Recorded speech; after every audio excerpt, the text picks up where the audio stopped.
E se o universo não fosse essa coisa aleatória que a gente às vezes pensa? E se, na verdade, tudo fosse organizado por uma teia super complexa de energias? Exatamente sobre isso que a gente vai conversar hoje. Um sistema de hierarquias divinas, irradiações e faixas vibratórias que, olha, propõe um jeito bem diferente de enxergar a realidade.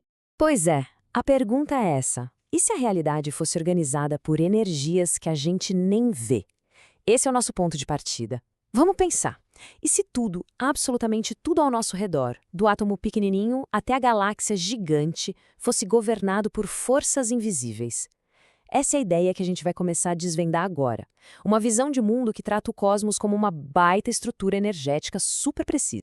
Então, para começar a entender isso, a gente precisa olhar para o que seria uma espécie de mapa cósmico divino. A premissa aqui é bem ousada, viu? A ideia é que o universo não é um caos. Pelo contrário, ele seria sustentado por uma grade de energia, sabe, onde forças invisíveis fluem em direções muito, mas muito bem definidas.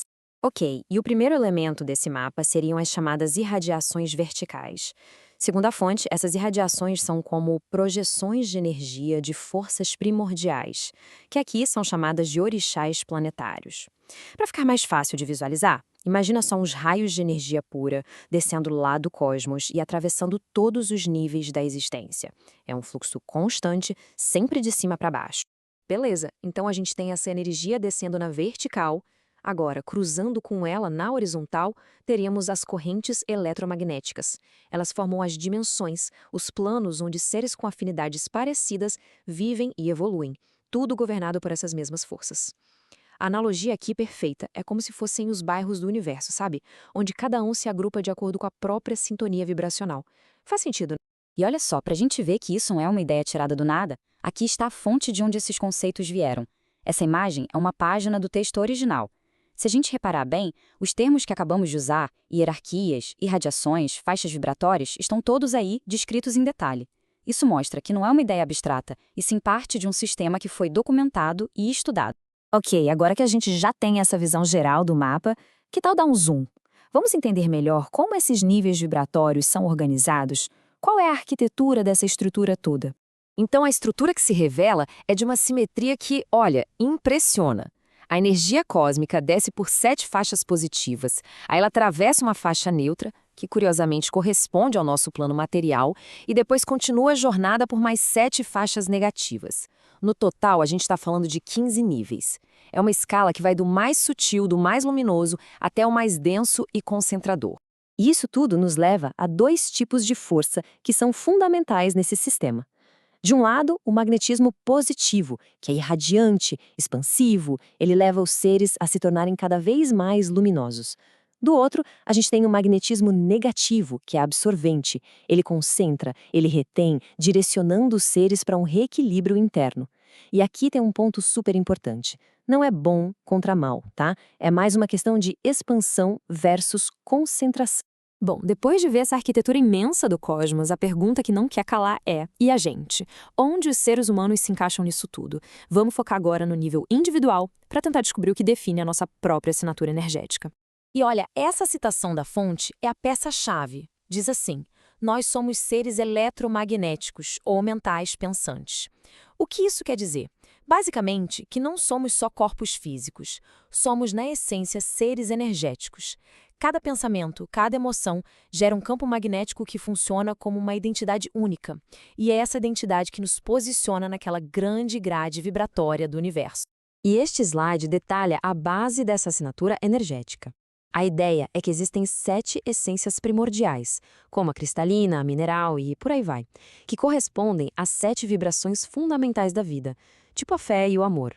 Segundo essa visão, cada ser humano carrega esses 7 padrões. Só que geralmente a gente desenvolve um ou dois com mais intensidade ao longo da vida. Certo? Então, se somos seres energéticos vivendo num universo que é todo energético, quais são as consequências práticas disso no dia a dia? Vamos ver agora como as nossas ações e escolhas acabam determinando o nosso caminho evolutivo dentro desse sistema. E o texto-fonte é bem direto nesse ponto. Atos como mentir, trair ou qualquer procedimento que vá contra as leis divinas não são apenas questões de moral. São, antes de qualquer coisa, ações que geram uma consequência energética.